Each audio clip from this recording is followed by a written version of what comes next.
cadre de nos confines café.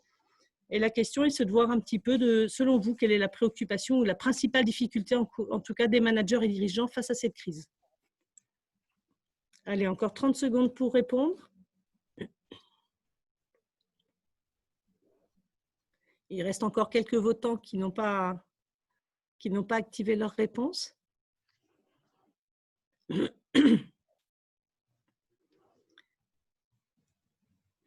OK. Donc voilà, sur ce sondage, juste de prise de température avec vous, ce qui ressort en particulier, c'est la difficulté à prédire l'avenir. Vient ensuite les risques économiques.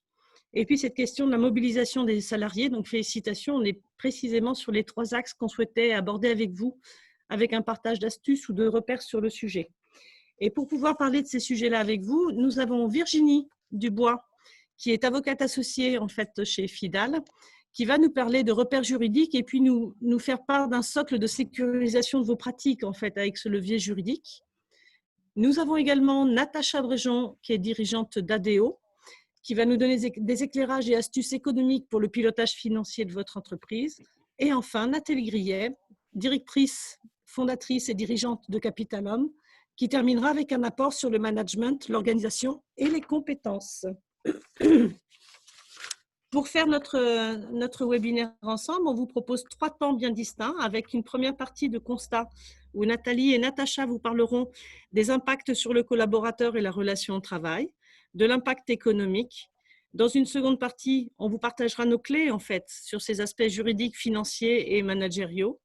Et enfin, dans un troisième temps, nous garderons ce temps de réponse, de questions-réponses, en tout cas après ce temps conférentiel, pour répondre à vos questions que vous pourrez me poser via la barre à outils avec la conversation. Si vous souhaitez converser, vous pouvez me poser vos questions directement et je les poserai à nos 3 conférencières pour dans 1 heure à peu près.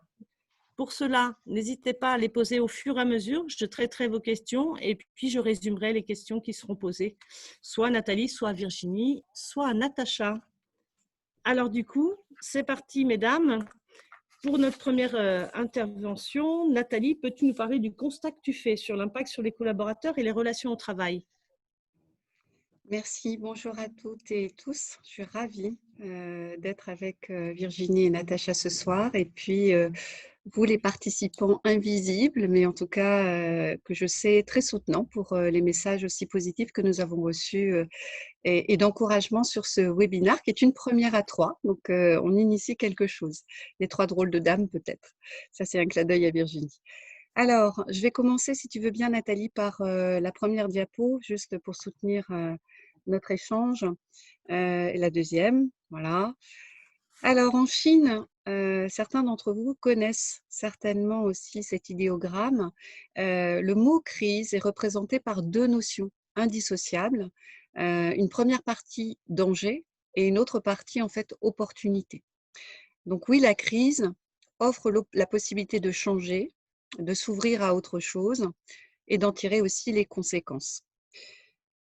Cette pandémie est un traumatisme face à une attaque invisible qui a secoué le monde du travail et les collaborateurs. Depuis plusieurs semaines, nous vivons dans la peur. La peur de la mort, certains ont dû faire le deuil d'un proche ou ont craint pour eux-mêmes après avoir été contaminés. La peur d'être contaminé, la peur du voisin, qui même sans symptômes est devenu du jour au lendemain un danger mortel. La peur de toucher des objets, soi-disant contaminants, de prendre les transports publics, de retourner dans les magasins. La peur pour son entreprise et la peur de perdre son emploi. La crise a remis en scène notre vulnérabilité, notre rapport existentiel à la fois à la vie et à la mort. Évidemment, l'intensité du traumatisme varie d'une personne à une autre. Les collaborateurs auront toutefois cela en tête désormais, et plus intensément. Il y a ceux qui ont mal vécu le confinement. J'en fais partie. Ceux qui ressortiront épuisés de cette période, car ils auront dû, pendant des semaines, jongler entre le travail, la garde des enfants, les cours à distance. Ceux qui ont été en instance de séparation, parce qu'ils se sont rendus compte aussi que finalement, la vie avec le conjoint ou la conjointe, c'était pas si agréable que ça.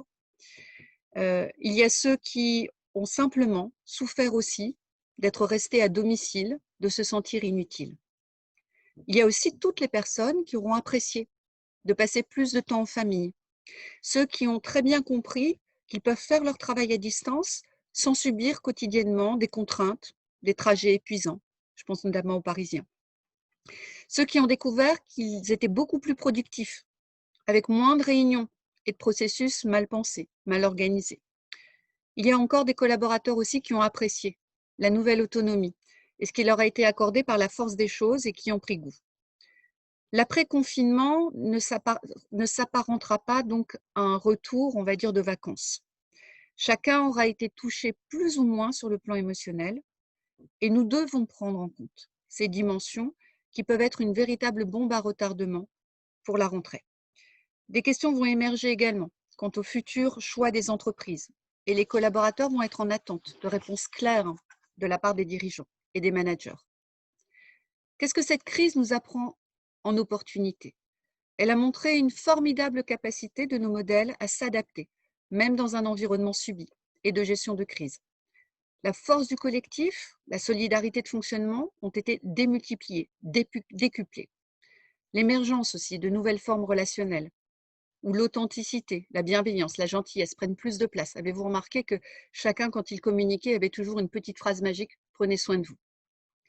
Les équipes ont témoigné de leur capacité véritablement à avoir une résilience hors norme et dans un fonctionnement en mode dégradé. Et leur efficacité n'a pas démérité. Cette crise est riche d'enseignements, à la fois sur les modèles managériaux et organisationnels, en prenant soin, et nous y reviendrons tout à l'heure, de s'arrêter, de prendre le temps. C'est ce que nous faisons ce soir, d'analyser, de réfléchir collectivement. Alors, je veux bien que tu passes la diapo suivante, Nathalie. Parce que pour tous et désormais, il faut apprendre à vivre non seulement dans l'incertitude, mais dans l'inconnaissable. Alors l'incertitude, en fait, c'est une forme de référentiel connu en réalité. C'est celui sur lequel nous n'avons peut-être pas tout à fait de certitude, mais qui est quand même pas complètement en fait inconnu et sur lequel on peut contourner avec des stratégies différenciantes. L'inconnaissable, il n'existe pas, il n'est ni connu et il peut se révéler ou pas selon les situations à venir. Il s'agit maintenant d'apprendre à marcher collectivement ensemble et en faisant appel à l'intelligence, à la sensibilité des équipes, de nos équipes, à la fois pour avancer sans certitude, hormis celle, et probablement d'avancer dans la confiance que les personnes éprouvent entre elles. Cette crise peut nous permettre de vivre autrement, tant au niveau individuel que collectif dans nos organisations du travail. Donner un nouveau sens et des nouveaux repères, c'est ce que nous verrons dans la deuxième partie.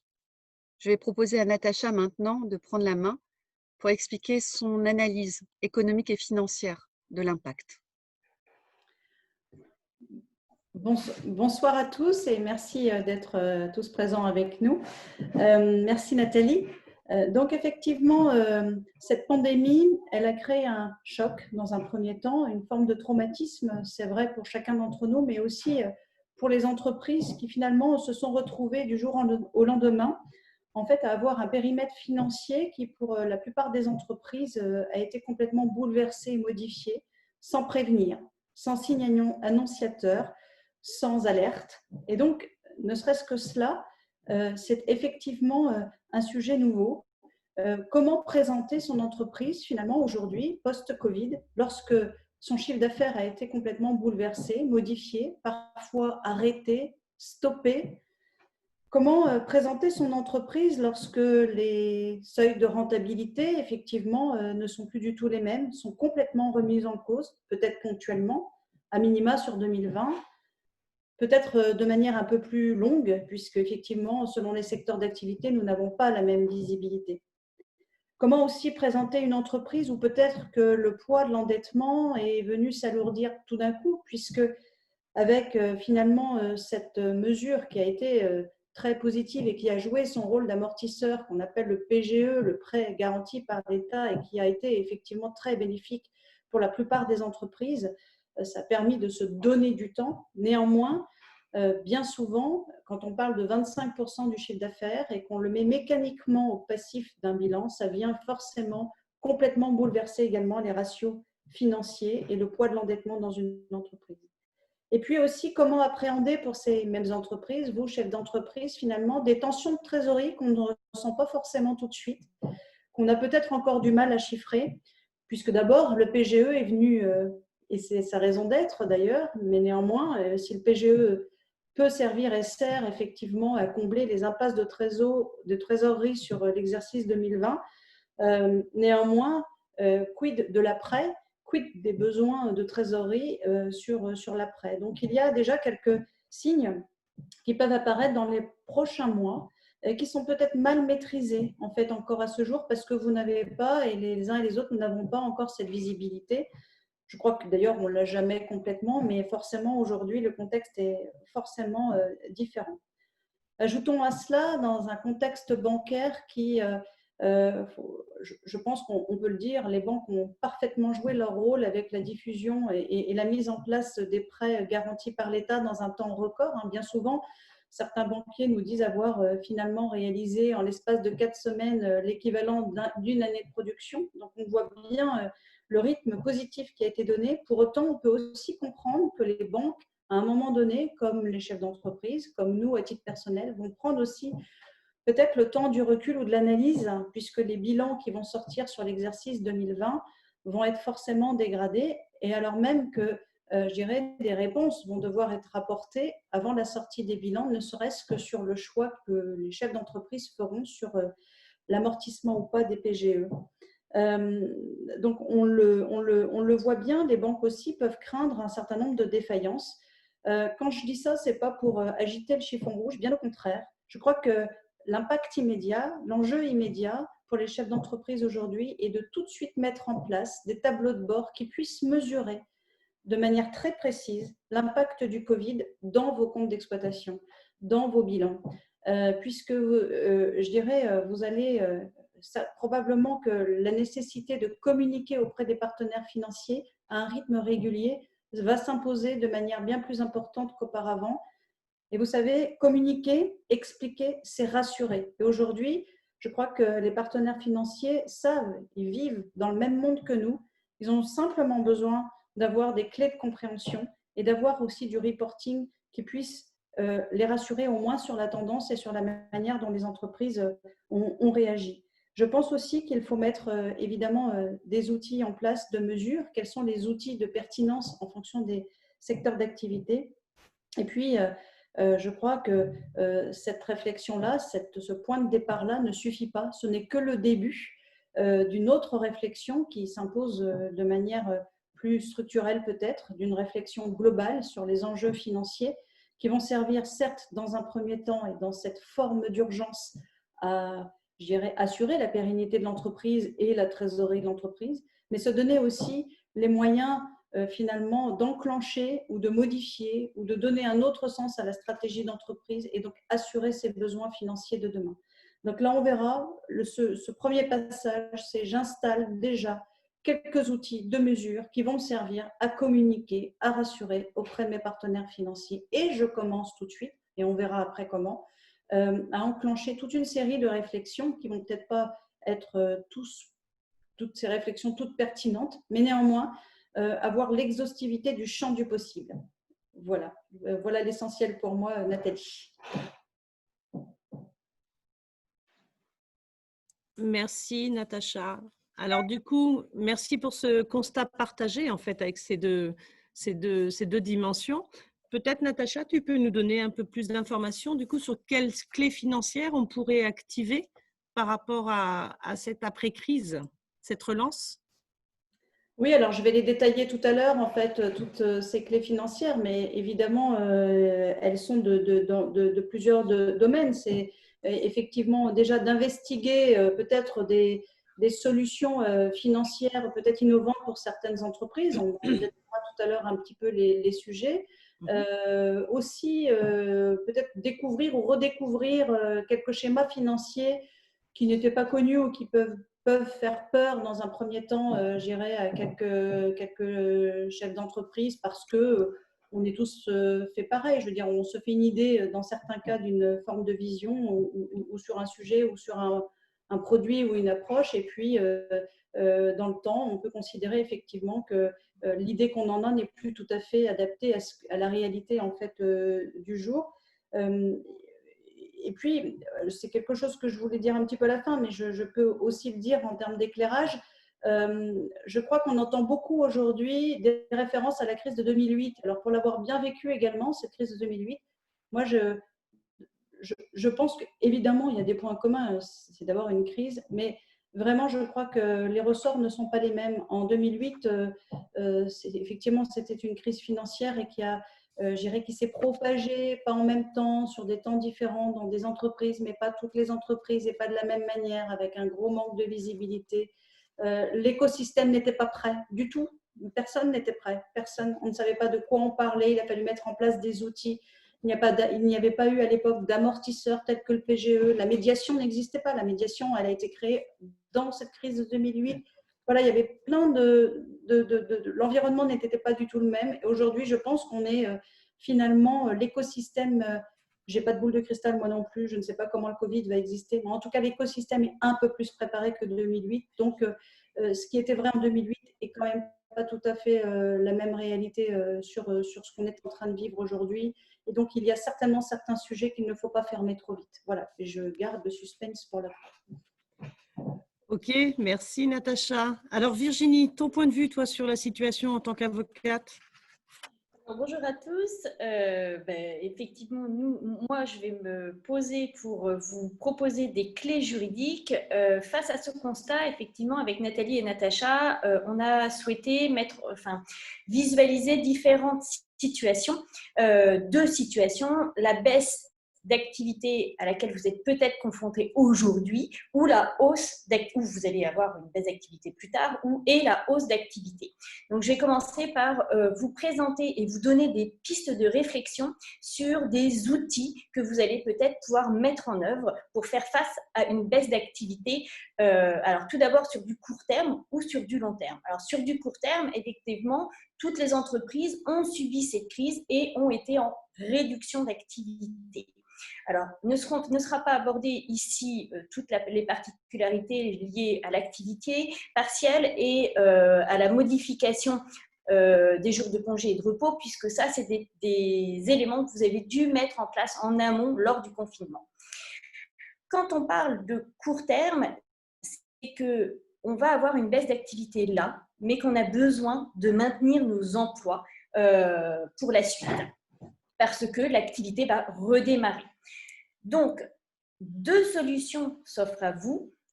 Éventuellement, envisagez, vous vous projetez, vous mettez à plat, vous profitez de cette situation pour mettre à plat votre durée du travail et ainsi voir si vous n'avez pas un moyen pour améliorer votre organisation actuelle. La deuxième solution qui peut être proposée, c'est de mettre à disposition le personnel. Pour commencer, pour la première piste de réflexion sur la modification de l'aménagement de la durée du travail. Effectivement, quand on regarde dans les entreprises, bien souvent, la durée du travail, elle est figée à celle qui a été choisie en l'an 2000 lors du passage à 35 heures. Or, depuis le passage à 35 heures, depuis les années 2000, la durée du travail a été remaniée et réformée plusieurs fois.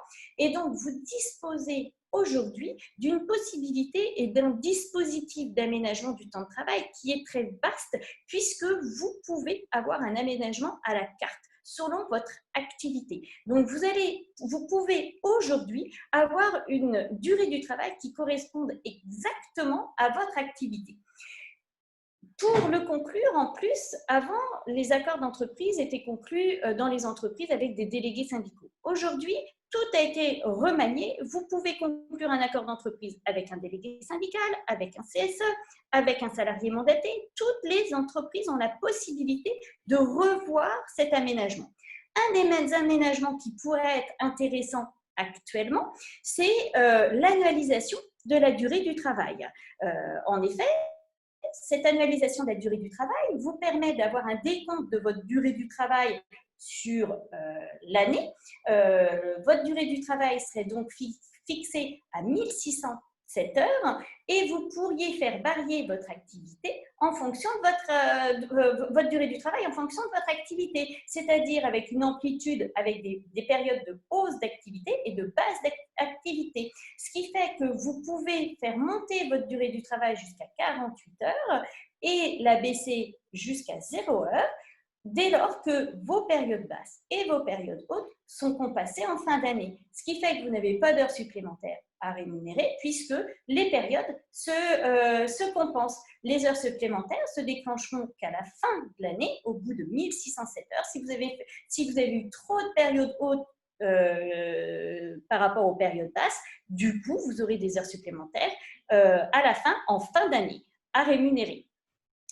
Vous pouvez aussi profiter de mettre à plat votre durée du travail pour modifier votre contingent annuel. En effet, le contingent annuel est fixé dans le Code du travail à 220 heures.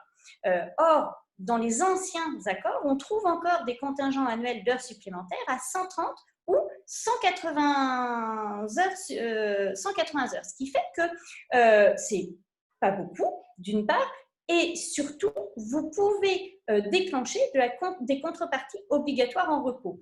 En effet, juste pour se rappeler, donc vous avez un contingent, donc plus vous allez augmenter votre contingent d'heures supplémentaires, vous pouvez même le dépasser. Aujourd'hui, il est fixé à 220 heures dans le Code du travail, mais vous pouvez l'augmenter jusqu'à 300. Ce qui fait que vous pouvez recourir aux heures supplémentaires simplement en informant vos élus du recours aux heures supplémentaires. Alors que si vous avez un contingent à 130 heures et que vous voulez dépasser votre contingent d'heures supplémentaires, vous devez recueillir l'avis de vos élus pour recourir aux heures supplémentaires. Alors ça, c'est un premier point sur le contingent, mais surtout, vous allez déclencher de la contrepartie obligatoire en repos dès lors que vous allez dépasser votre contingent annuel d'heures supplémentaires. La contrepartie en repos, donc non seulement vous allez payer, rémunérer vos heures supplémentaires, effectuées, mais en plus, si vous dépassez votre contingent annuel d'heures supplémentaires, vous allez avoir la contrepartie à donner en repos qui est égale à 50% pour les entreprises de moins de 20 salariés et de 100% pour les entreprises de plus de 20. Donc, financièrement, c'est un vrai coût pour la société. Donc, regardez votre contingent annuel d'heures supplémentaires. Autre bénéfice que vous pouvez avoir en révisant votre durée du travail, c'est que vous pouvez diminuer le taux de rémunération de vos heures supplémentaires. En effet, aujourd'hui, les heures supplémentaires sont rémunérées à 25% pour les 8 premières heures et à 50% pour les 8 suivantes.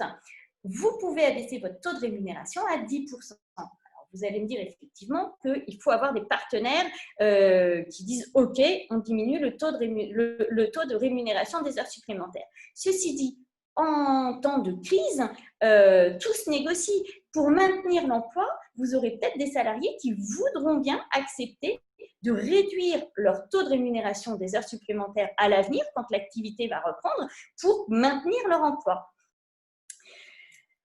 Vous pouvez aussi augmenter le nombre de jours travaillés pour vos cadres. En effet, si vous avez un accord de branche qui fixe un forfait jour à 214 jours, vous pouvez éventuellement passer de 214 jours à 218 jours. Donc, vous allez pouvoir optimiser votre durée du travail. Donc, une des premières opportunités, c'est de se dire, c'est profiter de cette crise et faire un état des lieux de votre organisation actuelle. Vous allez certainement dénoncer certains avantages au profit peut-être d'autres pour éviter de cristalliser le climat social, mais vous allez mettre enfin une organisation qui sera adaptée à vos besoins et à votre activité. La deuxième piste de réflexion, c'est d'envisager de mettre à disposition votre personnel. Alors, cette idée, elle nous est venue du fait que bon nombre de salariés sont venus pendant l'activité partielle pour demander à leur employeur s'ils pouvaient cumuler un emploi pendant l'activité partielle. Effectivement, rien n'interdit de cumuler un emploi pendant que je suis au chômage partiel, je vais travailler ailleurs. Et donc, de là, vous avez tout intérêt à vous dire, à mettre à disposition, à anticiper et mettre à disposition votre personnel dans des sociétés qui sont en forte demande et qui recherchent de l'emploi, parce que du coup, vous allez avoir une main-d'œuvre qui va rester active et donc qui va peut-être acquérir aussi des compétences. Vous allez avoir une main-d'œuvre qui va être rémunérée sans perte de salaire, donc ça va être intéressant. Vous n'allez pas avoir à recourir à l'activité partielle et surtout, vous n'allez pas devoir forcément, parce que certaines entreprises ont maintenu le salaire pendant l'activité partielle, vous n'allez pas avoir d'engagement à prendre financier vis-à-vis de vos salariés. Donc, c'est du gagnant-gagnant. Pour le mettre en place, c'est assez encadré par le Code du travail, puisque l'objectif n'est pas de faire du bénéfice sur la mise à disposition de personnel, mais il y a des règles à respecter. Donc, la première des règles, c'est de conclure une convention entre l'entreprise utilisatrice et l'entreprise prêteuse, c'est de faire un avenant avec le salarié et c'est d'informer, de consulter les élus. C'est assez simple à mettre en place. Pendant la période de la mise à disposition, le contrat n'est ni rompu ni suspendu. Le salarié reste payé par l'entreprise prêteuse. Le salarié doit obéir aux règles de l'entreprise utilisatrice et l'entreprise utilisatrice doit donner les équipements de protection individuelle, le cas échéant, à vos salariés. C'est très simple à mettre en place et après la mise à disposition, c'est simple, le salarié revient dans l'entreprise et il retrouve son emploi ou un emploi équivalent. Donc voilà les pistes de réflexion pour faire face à une baisse d'activité sur du court terme. Maintenant, je voudrais explorer avec vous et vous donner de nouvelles clés juridiques pour les cas de société qui auraient à faire face à une baisse d'activité sur du long terme. Et là, l'objectif, ça va peut-être d'être adapter des effectifs au nouveau volume d'activité, mais pas forcément, ça ne va pas forcément passer par des suppressions d'emplois. Donc, au début, souvent, on pense à licenciement économique. C'est la première voie vers laquelle on va. Mais finalement, il y a deux autres mécanismes que je voulais vous présenter. C'est l'accord de performance collective et la rupture conventionnelle collective. Ce ne sont pas forcément des accords où l'objectif n'est pas de supprimer des emplois, mais de profiter pour optimiser votre organisation encore, notamment pour l'accord de performance collective. Ces deux mécanismes, ce sont des mécanismes où il faut conclure et négocier un accord d'entreprise. Donc, comme je vous l'ai dit tout à l'heure, toutes les entreprises peuvent aujourd'hui négocier un accord. L'accord de performance collective, il a pour but de répondre aux nécessités liées au fonctionnement de l'entreprise et à préserver le fonctionnement de l'entreprise. Il permet donc à l'entreprise d'optimiser et de jouer sur des éléments contractuels, c'est-à-dire qu'il y a certaines dispositions dans les contrats de travail, certains éléments qui ont été contractualisés et qui sont sanctuarisés. Vous allez pouvoir les modifier via cet accord. Alors, vous savez que dans les éléments contractuels intouchables, il y a la rémunération, la durée du travail et souvent le lieu de travail. Ces trois éléments, vous allez pouvoir les modifier via un accord collectif par exemple, alors on va tout de suite donner des exemples, ça va être plus vivant.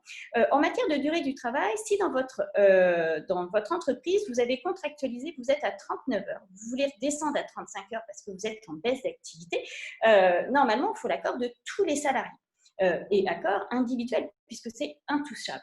Donc là, vous allez négocier un accord d'entreprise et cet accord va dire que ces dispositions viennent se substituer de plein droit aux clauses des contrats de travail.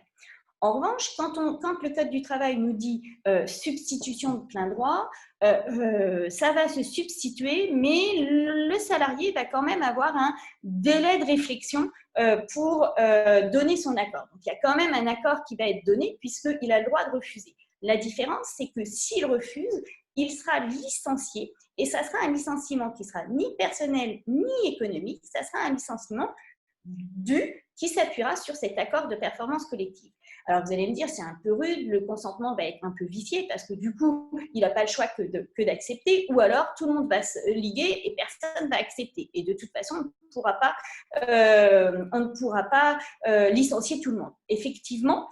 Mais le but, c'est de pouvoir toucher des éléments de la rémunération. On va pouvoir mettre à plat, toucher le taux horaire. On va pouvoir aussi augmenter la durée du travail à 39 heures sans augmenter le taux horaire. On va pouvoir réduire le nombre de jours de RTT. Enfin, on peut toucher aux éléments, on peut tout faire à la condition quand même que l'objectif même et la philosophie de cet accord ne soit pas d'aller supprimer de l'emploi. Dans la logique, c'est mes salariés vont faire un effort, je vais maintenir de l'emploi et si certains n'acceptent pas, je réembaucherai selon mes nouvelles conditions. Donc, du coup, vous voyez, j'optimise mon organisation pour faire des économies. C'est plus un outil qui va vous permettre de faire des économies. Je l'ai fait dans une entreprise où on a baissé la rémunération. Les salariés ont baissé leur rémunération. On a fait un accord à durée déterminée et tout le monde s'est engagé. C'est-à-dire que souvent aussi, on fait faire des efforts aux dirigeants. Les dirigeants vont faire un effort sur leur rémunération ou sur la notion de dividende. Donc, tout le monde va faire un effort sur du court terme. Donc, ceci dit, l'accord de performance collective n'est pas forcément que sur du court terme. Vous pouvez aussi supprimer une prime, un 13e mois contractuel, une prime d'ancienneté qui est contractualisée dans le contrat.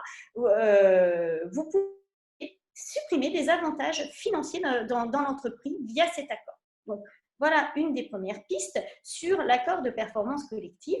Maintenant, je vais vous présenter la rupture conventionnelle collective qui, là, est un dispositif qui s'apparente plus à un dispositif de départ volontaire.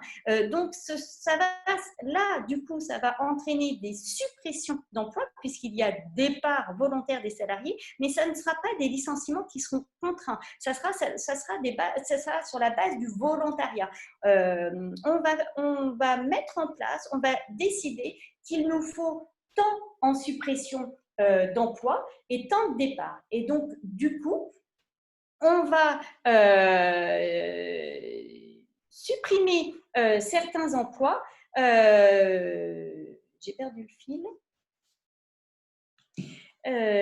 On va supprimer des emplois sur la base du volontariat et par contre, il ne faut pas que la rupture que le départ volontaire, que les salariés qui partent volontairement, il faut qu'ils aient un projet professionnel parce que l'objectif, c'est pas de mettre des salariés au chômage. L'objectif, c'est de reclasser et qu'il y ait une reconversion des salariés. Donc voilà, l'objectif de la rupture conventionnelle, c'est de supprimer sur la base du volontariat. Ça peut être une clé qui va être à utiliser si vous faites face à une baisse d'activité sur du long terme.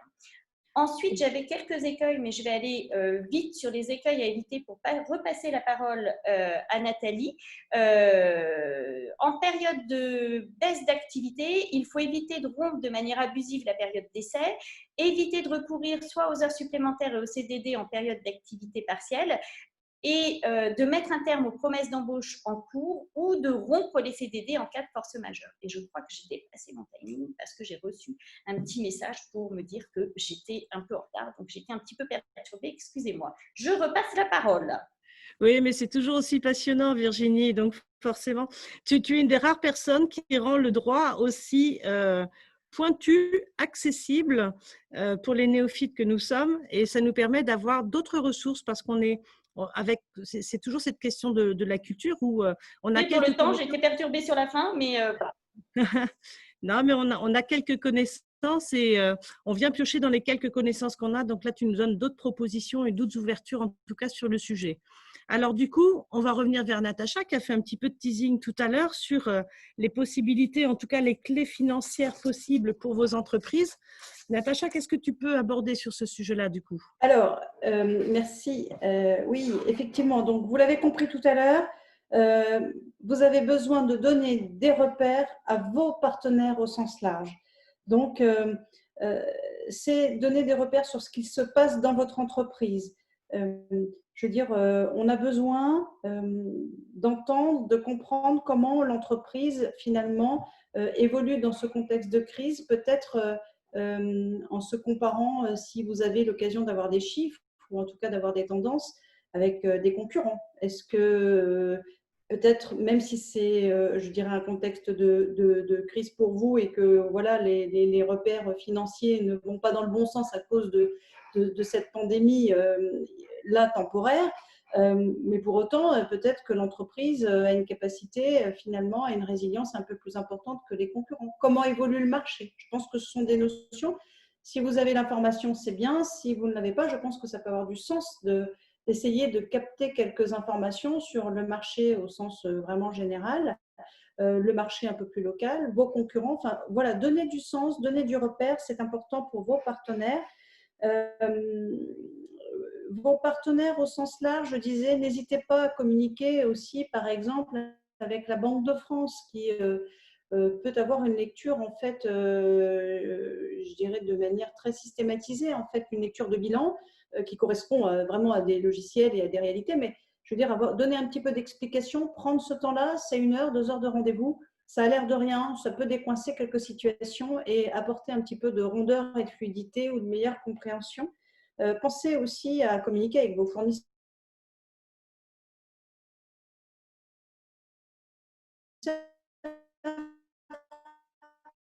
Pour certains d'entre eux, c'est le crédit interprise à risque. Natacha, Pardon? je veux bien éventuellement que tu reprennes les 2-3 éléments que tu viens de nous dire, parce qu'on a eu un petit souci de connexion. D'accord, donc je disais, je sais pas, vous m'entendez bien là? C'est Oui, bon? très bien. D'accord, donc je disais, n'hésitez pas à communiquer avec vos partenaires au sens large, Banque de France pour apporter un peu une clé de lecture aussi et peut-être déverrouiller certaines situations, les assureurs crédits, parce qu'on sait bien aujourd'hui effectivement on parle beaucoup du risque inter-entreprise de crédit, donc il faut effectivement apporter de l'information aussi auprès des acteurs qui œuvrent dans ce domaine-là.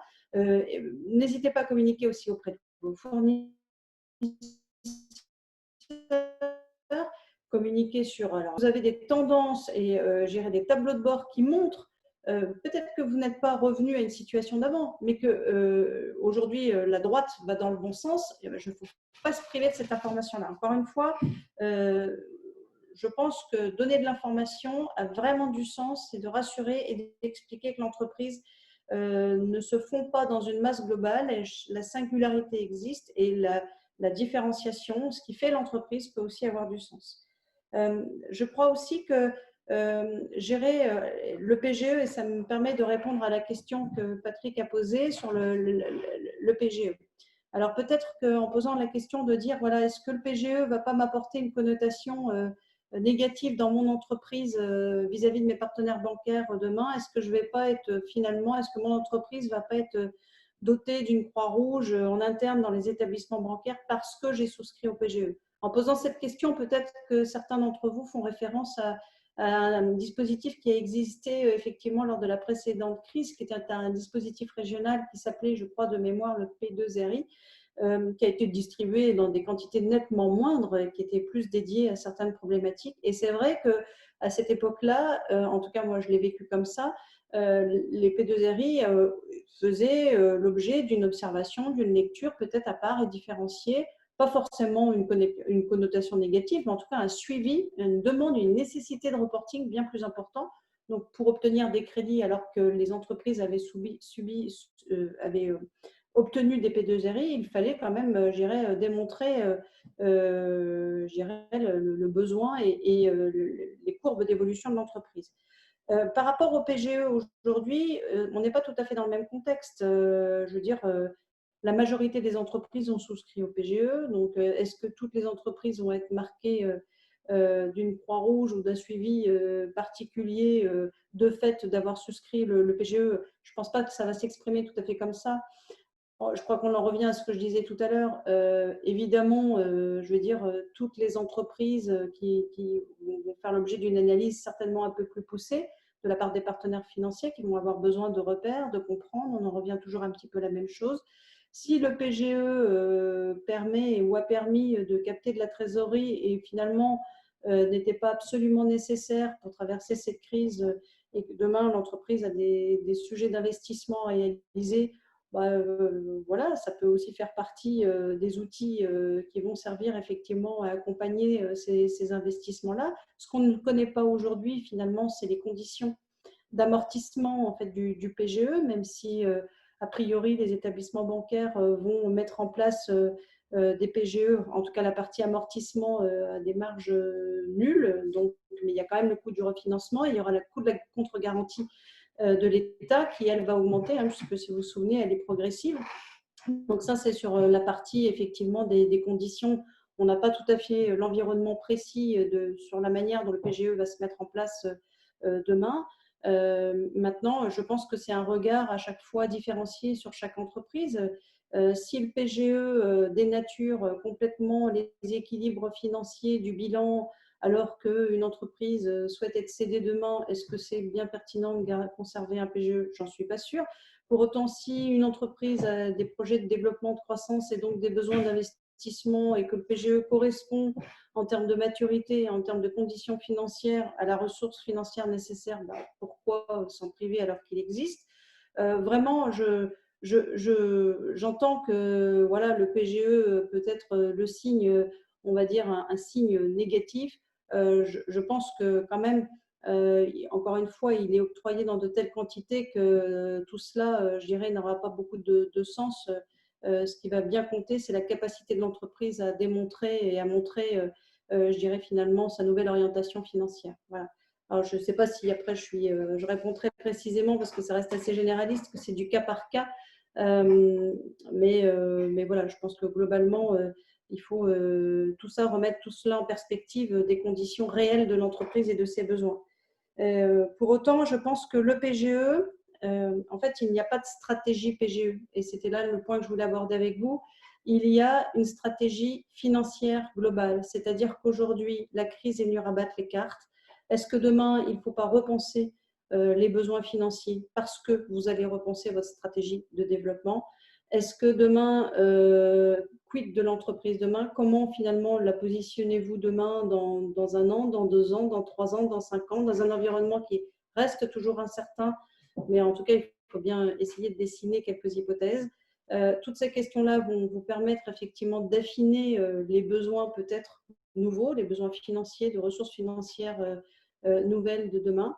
Et c'est cela qu'il faut mesurer aujourd'hui. C'est finalement, j'ai besoin de quoi pour assurer le développement de mon entreprise dans un contexte qui est incertain, avec PGE ou pas PGE, en tout cas, quels vont être mes besoins demain? Et personne, c'est toujours une question assez difficile, mais je pense que ce qui peut aider aussi, c'est finalement quand vous allez établir vos prévisionnels et vos tableaux de bord, votre plan de trésorerie, c'est justement de construire aussi différentes hypothèses. On va dire une hypothèse un peu stand-alone et puis une hypothèse un peu dégradée, de sorte à mesurer un peu l'élasticité financière de l'entreprise. Ça veut dire que aujourd'hui, comme personne ne sait comment le Covid va évoluer, et que si on vous pose la question, bah oui, mais alors si le Covid et le confinement revient dans 6 mois, est-ce que ça ne remet pas en cause votre prévisionnel?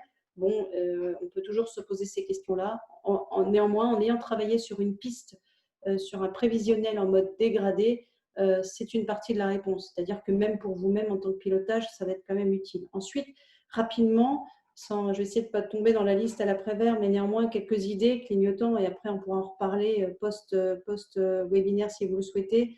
La stratégie financière, elle peut s'exprimer sur différents niveaux. Vous pouvez peut-être avoir rentré dans une stratégie de cash. Vous avez besoin de rentrer du cash. Voilà, il y a eu un effet de ciseau important dans votre activité. Et dans ces cas-là, la piste de cession d'actifs immobiliers, cession d'actifs mobiliers peut être une piste de réflexion aussi. Alors, on n'aime pas forcément se dessaisir des actifs, mais néanmoins, peut-être que pour accélérer, ça reste des bonnes questions. Encore une fois, n'écartons pas cette piste-là. Elle peut avoir aussi pour avantage de baisser un endettement long. Je pense à de l'endettement immobilier pour recentrer les besoins sur de l'endettement productif. On peut parfois aussi refinancer des biens qui sont propriétés à l'actif des bilans de certaines entreprises. Il y a des solutions aussi de refinancement en crédit bail immobilier ou même de refinancement mobilier. Des sociétés, effectivement, sont en capacité d'accompagner ces points-là. Je pense aussi à la mobilisation du poste client. Alors, on a de temps en temps quelques réticences à aller dans ce domaine-là en se disant « Oh là là, je vais être connoté de manière négative si je vais sur des sujets de type DAI ou à facturage ». Il faut savoir que la facturage, souvent, répond vraiment à des problématiques aussi de forte croissance et la durée de vie moyenne d'un contrat d'affacturage, je crois que c'est à peine 3 ans. Donc, c'est pour montrer que ça intervient à un moment donné dans la vie d'entreprise. Mais l'idée aussi, c'est même si vous ne le mettez pas en place, prenez ce temps-là pour vous renseigner qu'est-ce qu'un contrat d'affacturage ou un contrat d'AI vous apporterait en termes de cash si demain vous avez besoin de ce levier-là et combien ça coûte. Au moins, vous avez l'info vous activez pas, c'est un autre sujet. Vous pouvez aussi avoir une réflexion, peut-être, si vous avez besoin d'investir aussi, et si, je dirais, la première année ou l'année prochaine, c'est un petit peu juste, je dirais, en termes de sortie, peut-être réfléchir aussi avec vos partenaires sur l'idée d'un rééchelonnement des dettes avant Covid ou de restructurer, faire entrer peut-être, pourquoi pas, un nouveau partenaire financier, une nouvelle banque qui, elle, n'aura pas d'encours déjà sur votre entreprise, donc ça peut permettre un nouveau rééquilibrage. Je crois que dans ce contexte-là, n'oubliez pas de bien équilibrer vos flux entre vos partenaires bancaires. Ça, c'est quand même un point important pour ne pas vous retrouver finalement, je dirais, un peu lié à une banque ou en tout cas un peu en fragilité avec une autre. Renforcer votre structure financière, ça peut être effectivement avoir une stratégie qui va être un petit peu plus longue, mais d'aller chercher une levée de fonds ou alors des quasi-fonds propres aussi. Je crois que le sujet, contrairement à 2008, n'est pas complètement fermé. Les acteurs restent ouverts. Prenez le soin aussi de communiquer effectivement sur, de bien gérer sur la manière dont vos BFR vont être, votre BFR va être impacté, puisqu'il est évident qu'on parlait de crédit interentreprise. C'est un sujet, c'est un point important. Quelques outils aussi qui existent, hein, des procédures amiables. La médiation peut permettre de déboucler quelques situations. Voilà, c'est pas souvent, c'est pas fréquent, mais ne restons pas sur des incompréhensions lorsque vous avez des sujets de financement. Les quelques sujets, la crise que nous connaissons aujourd'hui n'est quand même pas la même que celle que nous avons vécue en 2008. Donc, les outils qui n'étaient peut-être pas possibles hier peuvent l'être demain, tout en étant en capacité d'apporter des éléments de lecture dans l'évolution de votre entreprise et de votre stratégie. Voilà. Je crois que j'ai essayé de… Je n'ai pas trop vérifié le temps, donc mes compteuses du temps sont-elles…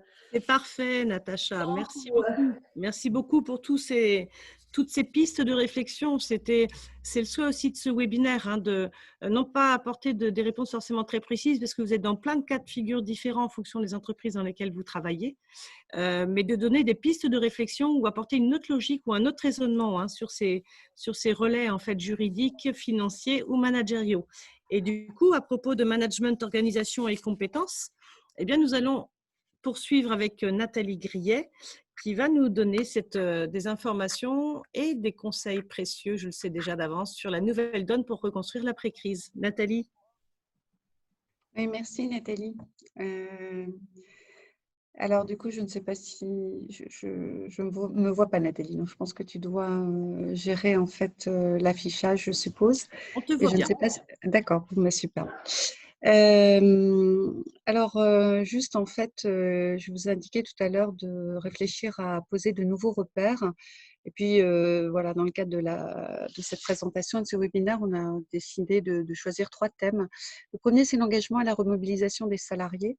En fait, avec la reprise, il va y avoir 4 attitudes globalement managériales. La première, ça va être le passé est le passé. Maintenant, on est là pour travailler. J'ai envie de dire, les vacances sont terminées. Et donc, on va avoir une forme de brutalité qui va s'exprimer en fait dans l'approche managériale. Deuxième type de manager va faire plutôt comme si de rien n'était. Donc, comme si eux et leurs équipes en fait s'étaient quittés la veille, globalement, alors que 2 mois se sont écoulés. Et ce faisant aussi, ils restent dans l'évitement. On va avoir une troisième catégorie de managers, un peu plus courageux, je pense, qui va tenter avec leur équipe de comprendre en fait collectivement ce qui vient d'arriver. Et puis, une catégorie aussi qui va réinventer les manières de travailler en faisant des choix à 180 degrés, parfois de manière précipitée. J'avais un cas d'exemple d'une personne qui me citait que le dirigeant d'entreprise avait décidé de mettre 90% des collaborateurs au télétravail à raison de 4 jours par semaine sur 900 collaborateurs à partir de septembre, alors qu'à peine 2% des équipes étaient en télétravail jusqu'à présent. Donc, une certaine forme peut-être de vitesse, de précipitation. L'idée, c'est peut-être de regarder aussi les impacts durables et de prendre le temps d'analyser tout ça pour pouvoir en fait poser les repères. Alors, la première clé pour nous, en tout cas pour moi, c'est certainement en fait de faire preuve d'empathie en créant des espaces en fait de parole pour permettre en fait aux collaborateurs de s'exprimer sur le ressenti et le vécu du confinement. Tout à l'heure, je nommais en fait une somme d'émotions, une psychologie qui a été rudement menée. Et donc, plutôt que de débriefer à la mode habituelle, c'est prendre vraiment le temps de verbaliser les 2 mois passés pour que chacun puisse vraiment nommer ce qu'il a vécu en plus, en moins, ce qu'il a appris, sa réalité du télétravail, comment la période de chômage a été vécue. Parler de l'expérience traversée et en faire un point de capitalisation. En fait, ces ressentis, ces vécus sont une forme de baromètre très utile, avec une mine d'informations en fait, pour les dirigeants et les managers, pour pouvoir conduire en fait la reprise. C'est aussi l'occasion d'identifier les améliorations qui ont été mises en œuvre, peut-être même les astuces qui ont été trouvées, notamment par ceux dont l'agilité a permis de faire avancer ou de continuer en fait l'activité et de s'adapter aux conditions en fait du confinement. Je pense que c'est très important aussi de remercier. J'imagine que j'enfonce des portes ouvertes, mais ça fait bien de le redire. Remercier ceux qui sont particulièrement investis et reconnaître aussi que certains talents se sont révélés. Un patron me disait que finalement, les collaborateurs en fait se révélaient de façon intense et plutôt fidèles à ce qu'ils étaient, mais peut-être plus intensément encore. Ça peut être le moment de décider de voir certains collaborateurs que vous allez sentir en fragilité pour éviter l'effondrement psychologique. Et là, il y a vraiment une utilité à réfléchir côté RH et côté management à des dispositifs de soutien pour ces collaborateurs-là qui vont dévisser peut-être à un moment donné, décompenser. J'ai eu un appel tout à l'heure en fait, d'une personne qui me disait « j'ai une équipe qui décompense, je fais comment ?» Le manager va utiliser ce temps des retrouvailles pour expliquer aussi des requêtes qui ont pu paraître étranges en fait. C'est vraiment l'idée de revenir en fait sur ce qui s'est passé et peut-être des zones d'incompréhension. Et pour le manager, exprimer sa fierté aussi du travail fourni malgré tout dans ces circonstances. Les collaborateurs vont avoir des interrogations. Ils vont avoir des craintes sur la situation de l'entreprise à l'issue de ces 2 mois. Je pense qu'il s'agit d'être transparent à leur égard. Plus tôt ils auront des réponses à leur anxiété et plus tôt ils vont pouvoir s'impliquer en fait pour aller de l'avant. Et je pense que c'est une excellente manière de fédérer tout en surfant à nouveau sur cette solidarité, mais du coup dans l'entreprise. Donc chaque collaborateur va reprendre le travail ou a déjà repris au moment où je parle. Mais avec quel objectif? Ceux d'avant sont obsolètes et ceux fixés sont peut-être encore pas tout à fait fixés ou à fixer. Donc l'idée, c'est aussi de reposer du cadre, de redonner du sens, l'entreprise comme un bien collectif commun. Le deuxième thème, c'est l'organisation du travail qui va être considérablement impactée. Je veux bien, Nathalie, que tu changes la slide. Le confinement va changer le rapport au travail. On va avoir une problématique clé dès le départ, la resynchronisation des temps des activités, le mur, le hors-mur, les gens qui étaient en arrêt, les gens qui étaient en télétravail, les gens qui étaient en activité partielle. Et tout ça, en fait, crée des rythmes, des temps, des charges, en fait, différentes. Il va falloir resynchroniser tout ça. Pendant ce confinement, nombreux sont ceux qui découvrent qu'il est possible de travailler tout en prenant du temps pour soi et du temps pour sa famille.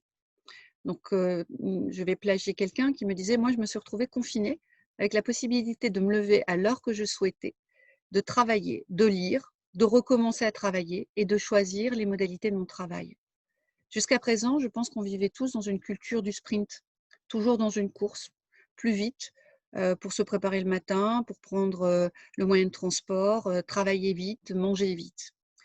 On a redécouvert le silence. J'ai pu apprécier à quel point ce silence, d'ailleurs, devenait enveloppant, confortable. À la reprise, en marchant sur les trottoirs, en venant sur les lieux de travail, j'avais le tournis de revenir à nouveau en fait, avec un rythme qu'on sent petit à petit effréné, qu'on sent silencieusement effréné. On s'est rapproché de nos familles, de nos collègues. Je ne vous parle pas des Zoom apéros, des cafés apéros et d'un certain nombre de temps qui ont continué à maintenir du lien, mais peut-être à replacer aussi l'église au milieu du village. Même séparés par la distance, on a renforcé des liens de cœur et de proximité. On prend conscience en fait de ce lien social, de l'importance pour nous de la solidarité à tous les niveaux. Et d'ailleurs, beaucoup de communication et certaines entreprises participant ce soir ont pu reconnaître leurs collaborateurs aussi dans des aides avec d'autres entreprises, auprès d'autres entreprises avec beaucoup de générosité. Cette période va changer considérablement les relations au travail et je pense qu'on n'imagine pas encore en fait tout ce que ça va impacter. Le management, bien sûr, le télétravail, Juste, en fait, je disais tout à l'heure que seulement 2% des Français travaillaient en télétravail avant le confinement et aujourd'hui, c'est à peu près 40% des salariés. Donc, il ne s'agit pas de refaire du télétravail en mode forcé, ça n'était pas du télétravail. Les conditions n'étaient pas réunies, mais bien en mode avancé et d'y réfléchir. Attention toutefois aux entreprises qui se précipitent dans une bascule sur ce télétravail, parce que l'expérience du confinement a aussi montré que le télétravail a des limites. D'abord l'intrusion dans la vie privée, la longueur aussi et la densité des journées, avec un risque d'épuisement. La difficulté aussi à partager, sans recours au non-verbal. Beaucoup de Zoom d'ailleurs étaient sans caméra. Des connexions informatiques, pas toujours de qualité. On vient d'en vivre juste quelques éléments. Donc cette situation-là, elle a généré aussi des tensions et elle a créé plusieurs vitesses et explosé aussi l'idée des multisites, des multiples lieux. Cette situation-là, elle a aussi initié une transformation durable de l'organisation. En fait, individuellement, nous sommes précipités sur le digital. Alors certaines entreprises étaient évidemment plus avancées que d'autres, mais pour d'autres, c'était une franche découverte. Et les collaborateurs ont fait en autonomie et de façon extrêmement rapide et intuitive. Et donc, post-confinement, l'enjeu va être véritablement de consolider toutes ces compétences acquises qui ont été accélérées par le processus en fait, de cette crise.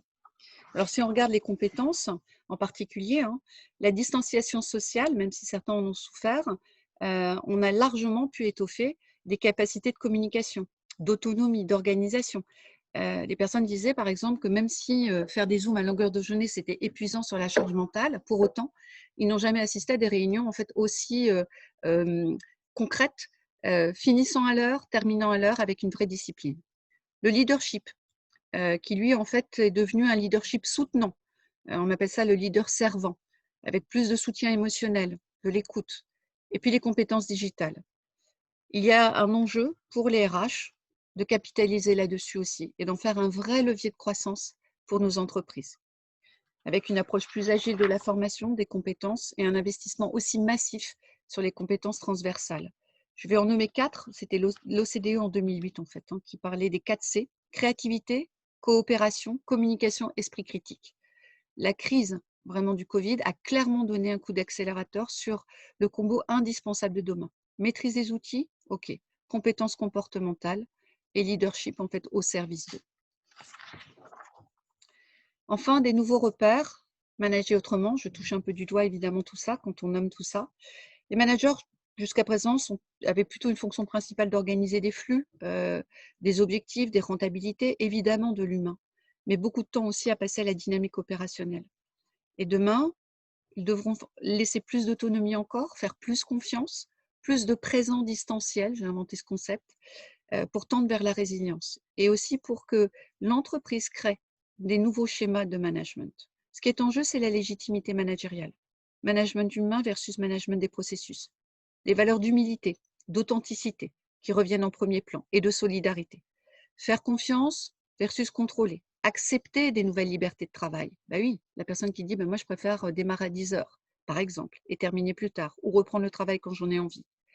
Donner aux équipes aussi des espaces et du temps pour être créatifs.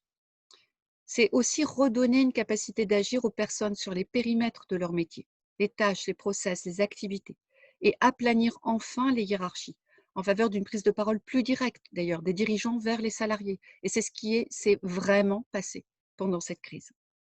Enfin, l'enjeu, c'est de ressouder le collectif dans une période qui sera encore plus exigeante demain, avec toutes les incertitudes et l'inconnaissable, en fait, que nous partagions tout à l'heure.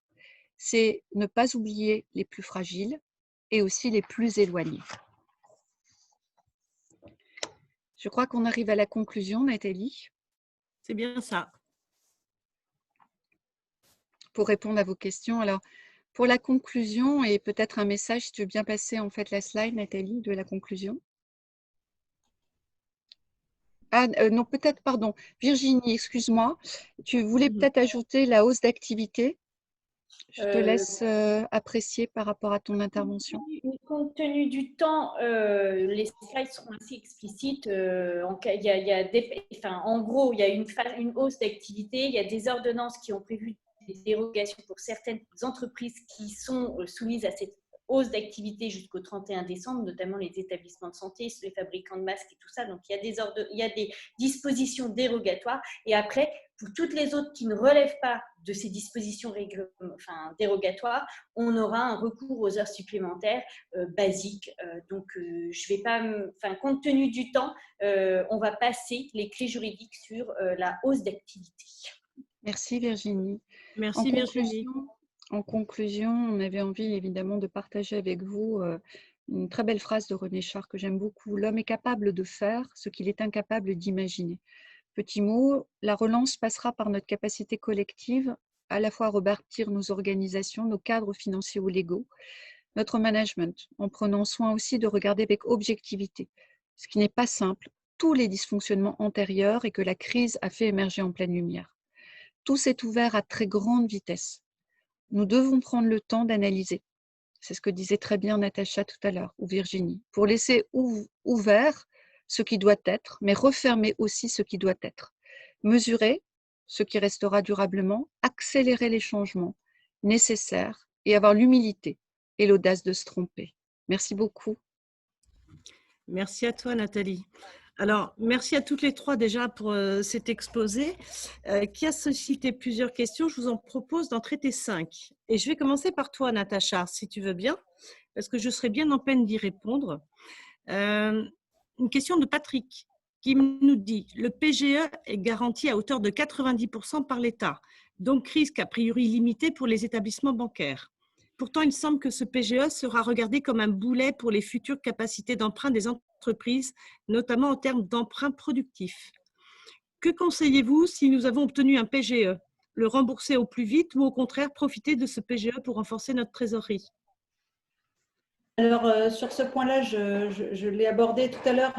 Effectivement, j'avais vu la question. Donc, je ne pense pas qu'à ce stade, le PGE entraîne une vision systématiquement dégradée et négative de la part des établissements bancaires. Par contre, il est évident que les entreprises qui auront souscrit un PGE vont faire l'objet d'une analyse extrêmement poussée, hein, puisque je rappelle juste qu'il s'agit quand même de 25% du chiffre d'affaires, donc ça peut représenter quand même des sommes importantes. Donc les établissements de crédit, quand elles pilotent en fait les encours qu'elles ont mis en place dans les entreprises, les banques font un suivi normalement régulier de l'évolution en fait des entreprises. Bon, c'est vrai que pour certaines d'entre elles, les montants des PGE vont quand même être très très forts et impactants. Donc il faut se préparer à communiquer, à rentrer en communication et à garder le lead en termes de communication auprès de ses partenaires financiers. Ça, je pense que c'est extrêmement important. Après, est-ce qu'on garde un PGE pour le garder si on n'en a pas besoin? C'est un peu une des questions. Bon, je pense que c'est du cas par cas. On va regarder aussi ce que ça génère aussi en termes d'impact sur l'image du bilan aussi de l'entreprise.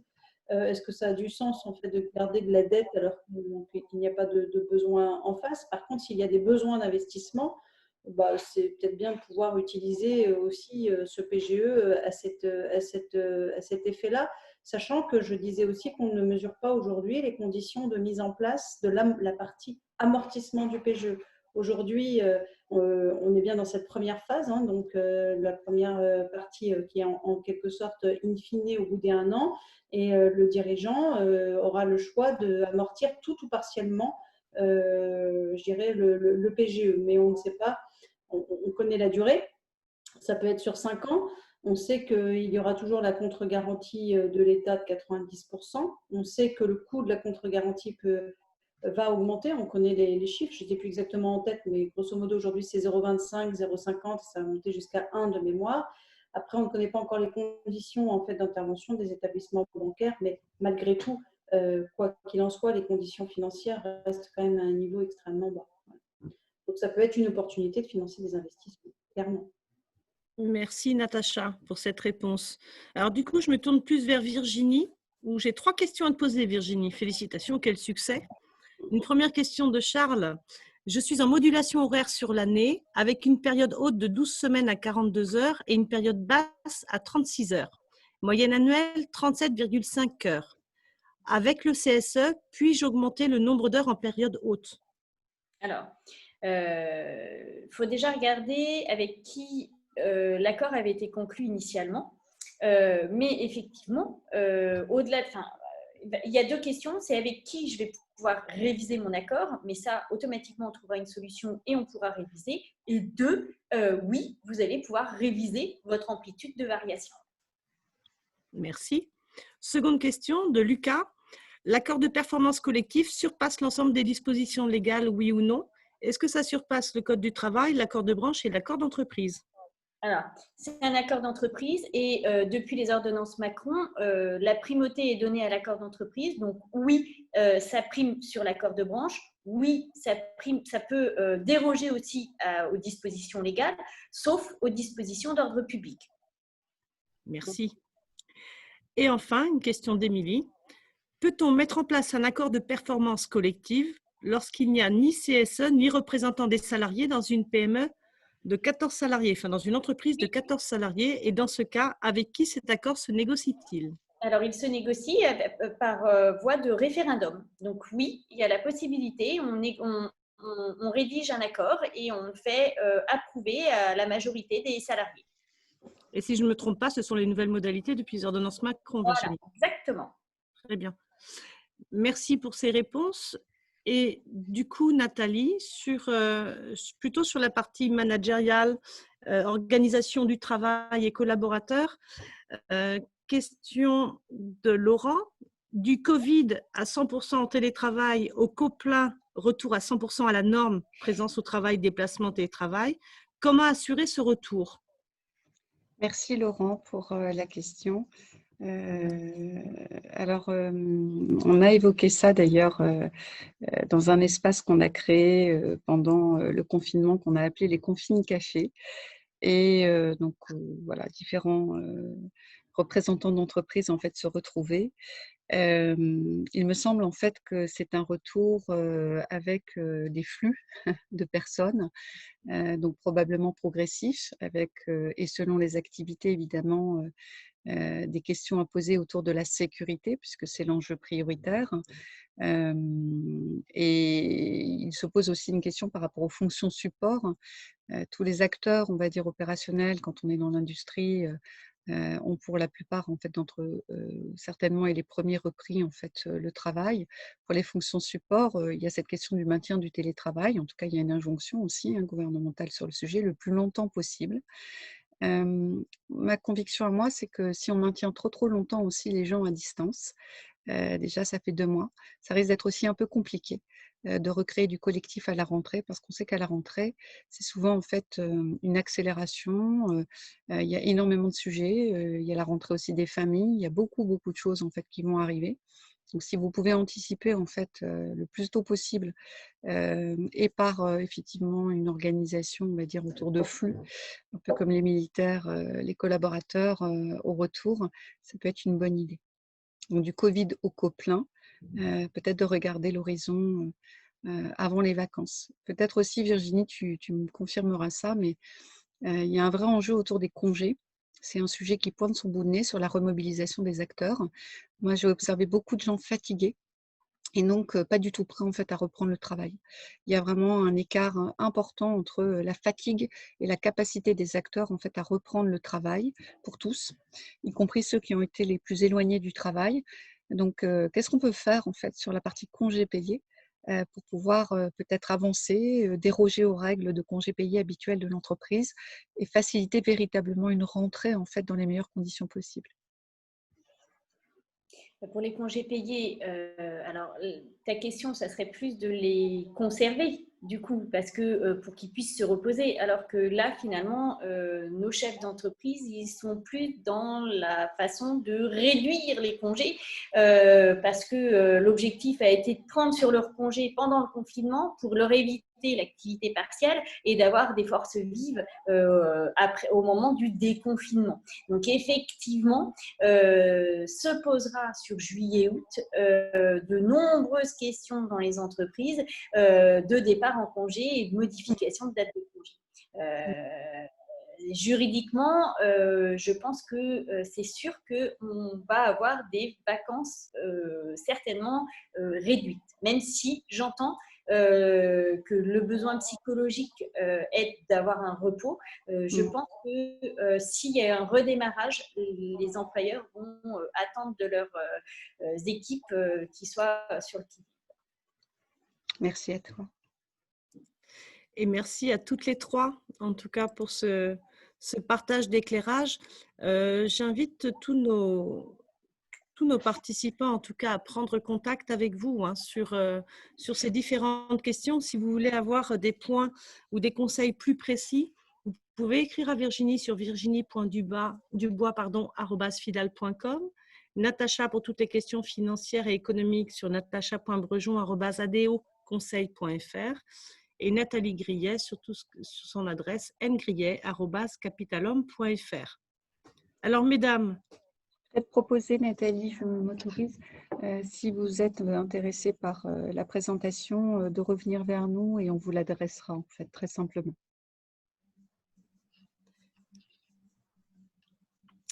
merci pour cette précision. Donc, effectivement, vous aurez accès au support si vous le souhaitez et puis au replay puisque le webinaire était enregistré.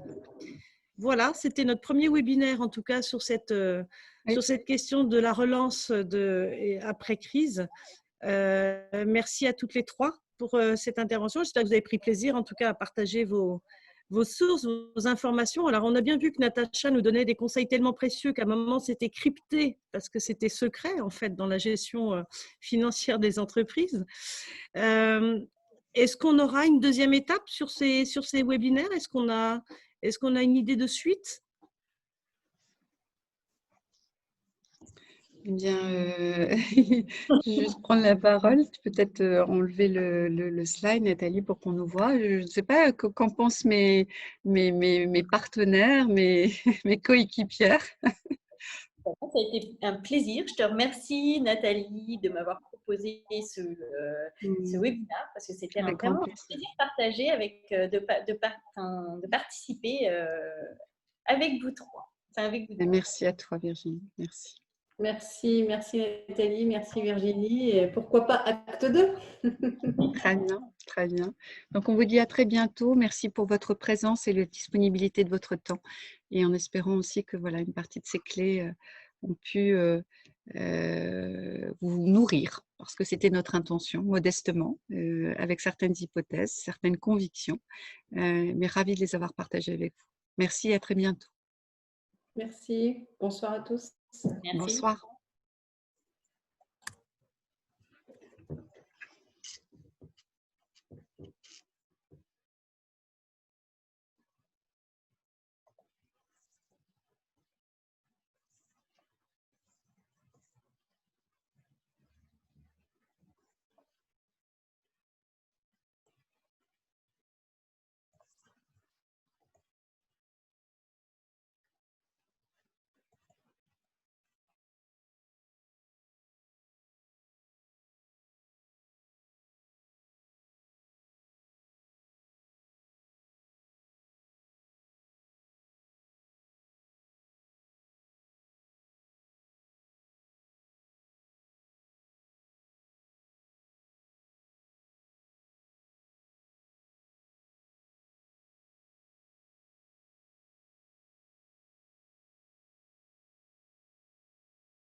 Ok, mesdames. Bon, super. Vous êtes où, les filles? Nathalie, tu peux bien enlever l'écran de partage? Comment? Voilà, c'est bon. Je voyais pas, je voyais pas les jolies dames. Bon, ça va? Il reste pas quelqu'un? Non, c'est bon? C'est bon? Oh, c'est parfait. Il reste Sarah et puis nous à côté, en fait. Très bien. Oh, ça va? Ben, ça va, ça y est. Oh là là, je reçois des compliments, Nathalie, ravissante et brillante comme d'habitude. Oh, c'est trop belle, on m'a dit. ça m'a perturbée comme toi, Virginie. J'ai reçu des messages, j'étais totalement perturbée. Pardon, on n'avait plus le pouce, Virginie. Il fallait que je te dise. Ça m'a complètement perturbée, du coup, j'en ai perdu le fil. Ah, j'étais désolée, mais on n'arrivait pas à voir le pouce. Hein? Ce qui m'a perturbée aussi, oui, c'est que vous n'étiez pas présente. Parce que moi aussi, j'ai pas aimé ça. Ouais. Et on ne s'était pas mise d'accord. Alors, du coup, je suis restée pour Natacha, mais j'ai vu que Natacha je me suis dit, bah, faut que je me. Parce que du coup, tu te sens seule pour